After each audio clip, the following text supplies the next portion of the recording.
Hey, how you doing? I am Gio. This video is not a review, right? It's a warning. It's cautionary, right? And hopefully you'll see why. I never ask anyone to do this, but can you please share the shit out of this video? I want this to go far and wide. I want the people to see it.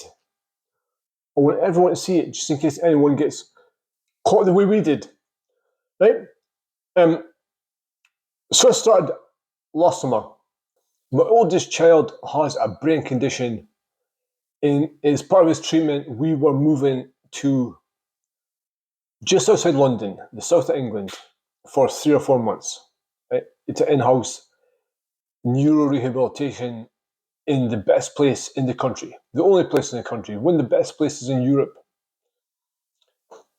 So we were moving there for 3 or 4 months with him. And we thought that being away for 3 or 4 months, usually if we visit London, you get a train or a plane. But we thought if we were there for 3 or 4 months, we need a car. We need to drive. So we drove from north of Scotland to south of London, right?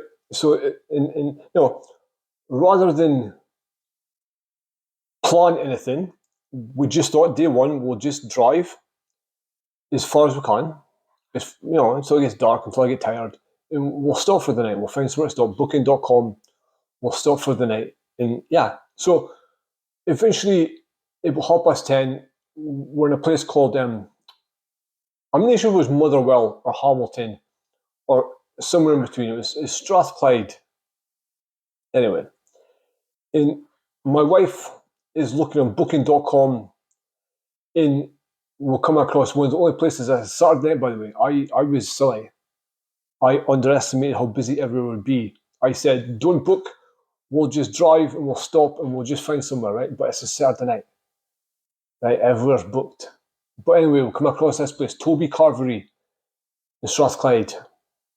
190 quid for one night, by the way. £190 for one night. But we were kind of screwed, right? We were kind of stuck. We were all tired. It was getting dark. It started to rain. We just thought we need to stop. We'll go for it. So Toby Carvery is more known for their food restaurants. I didn't even know they did hotels. They're more known for their food, which is surprising because their food was crap as well. But more of that later. So we get there about 10:30 at night, right? It's late. We pull out a car park. The hotel's in front of you. There's a sign on the door that says, "Please check in at the bar." Right? So I leave wife and son in the car, and I go to check in at the bar. I goes up to the bar, and the guy says, "Oh yeah," he says, "the computer switched off. So how about you come down and just come down and pay in the morning? Just when you come down for breakfast, you can pay it. It's no issue. Just whenever you want, just come down. Very easy. And write down your car registration plate in a paper. Like write down your car reg. Because the time he gets the keys, goes up to the room, and 190 quid a night, and it was a double bed and like a pull down couch bed, right? Despite booking for 3 adults, we got a pull down couch bed. It took us 20 minutes to actually pull down. Right? I thought it was broken. I was struggling with it. I'm like, I'm trying to block it. There's something blocking it. It's hard. I'm pulling it in. And then the wife comes over and tells me to get the fuck out of the way. And she just muscled it clean up. It's just, it was like angry mom strength. She did that. Just boom, boom. Right, anyway, done. Clean enough, comfortable enough. It's fine. Right, we're tired. We go to sleep. And then back at 7 in the morning, my phone rings. And it's like an unknown number. And back at 7, I'm saying, fuck off. Hung up. Like 5 minutes later, rings again. I'm going, hung up again. 5 minutes later, knocking the door. It's the Sal Bucket 7, man. It's Bucket 7 the fucking morning. So I gets up and I goes to the door, and it's the cleaner. And she goes, they want you to go down and pay the bill. Right? They want you to go down and pay for room. Remember, this was done on booking.com, right? Like they had our details. Like a dangle could have done a runner, they could have just charged it.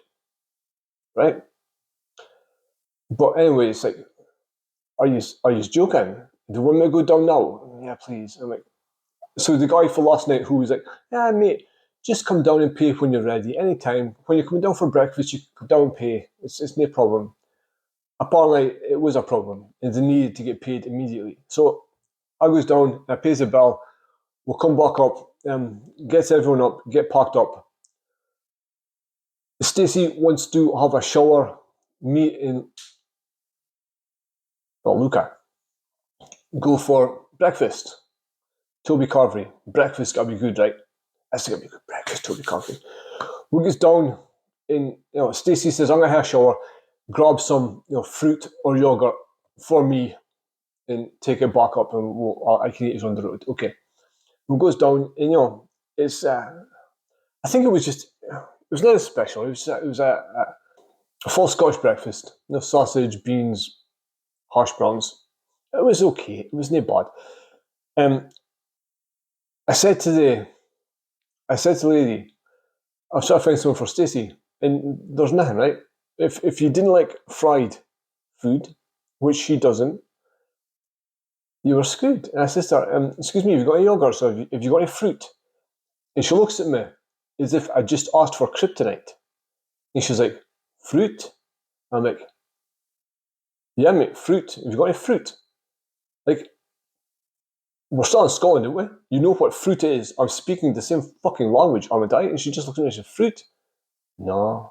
I'm like, okay, fair enough, fine. So we get up. In the meantime, Stacey's in the room. She's in the shower. And she hears she's got the shower, the bathroom door kind of open, right? For steam. And she hears somebody come out of the room and she's like, hello, excuse me. It's like, oh, cleaner. And Stacey says, oh, I'm in the shower. And she says, I'll come back in 10 minutes. And then closes the door. She's like, 10 minutes? You're what? 10 minutes later, she's back. She's opened the door. And Stacey's like, I'm in the shower. We will be out of the room by 10. By the way, checkout in this room was 12. That's what time we went to check out. We were planning on leaving much earlier than that. But checkout was 12. And us cleaner was in, before 10. Like, desperately walked down to the room. I don't know why.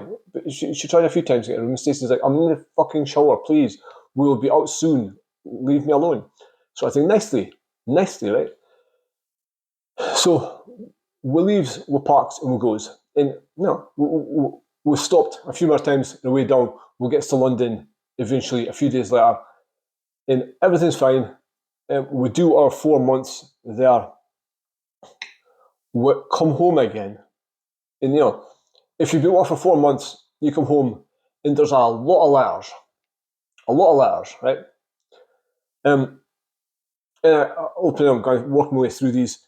In parking enforcement, you parked illegally in this place, in this date. £170, fine. I'm like, huh? And then there was another one, like 2 weeks later. You parked illegally in this date, same letter. £170 fine. The Toby Carvery. Despite it saying on booking, free parking. We parked illegally, so the car park company was charging us £170. Euro car parks or whatever the fuck it is. And I'm like, it's a joke. I am not paying this. Not a fucking chance in the world. Of course, what happened was, because their computer was switched off, the car never got logged in. Right? Their mistake. And so I'm not paying this. This is fucking ridiculous. And I think Stacey tried to contact booking, and she tried to contact the hotel. Never heard nothing. And we never heard nothing else. Right? Never heard nothing else for a year. Till like 2 weeks ago, gets a letter from a debt collection agency saying this margin passed over to us. The appeals process is finished. Please pay £170 or else I'm going to take it to court. So I phones him and they said, oh, well, you want to pay? And I was, no, mate. I said, there's not a fucking chance in the world I am paying this. Not a chance. And he said, oh, we're just the collection agency. And I passed it to my wife because she was angry. I thought, mate, I'll let you hear about her. She's angry. So she's like telling the guy why we were there and blah, blah, blah. And for some reason, this guy, in the debt enforcement agency, wants us to prove why we were travelling, why we were going to London. I don't know why. We just had to prove that we stayed at the hotel, right? And we did. We've got receipts. We've got a booking confirmation. We stayed at a hotel at night, right? So she sends us to the debt collection agency, and then they come back and say, well, like there's nothing we can do about it. It's up to it's you know, that doesn't really help your case, all the information you've sent. So I phones the hotel. I'll say hotel with air quotes. Hotel. I phones the hotel. You know, this is a complaint she wants to speak to, and so I want to speak to a manager at the hotel. And then she says, okay, hold on. But then, lo and behold, she puts me through to the head office. And the head office says, oh, we can't really help you here because I've got no access to the booking. But, of course, you can't get fined for something that wasn't your fault. Like, she's been very nice about it. She says, would you mind if I pass you back to the hotel and they can deal with it? I'm saying, mate, that's what I was trying to do. It was them I phoned. It was them I asked to talk to because it's in their end. And then she says, phone up, ask for Joe. Joe's the manager. Joe will sort it out for you because obviously this is a big mistake, blah, blah, blah. Joe will fix it for you. So my wife, we tries to phone back immediately. Nobody's answering this time, right?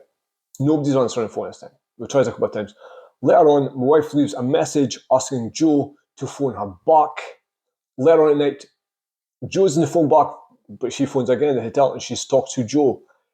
And Joe says it's gone too far.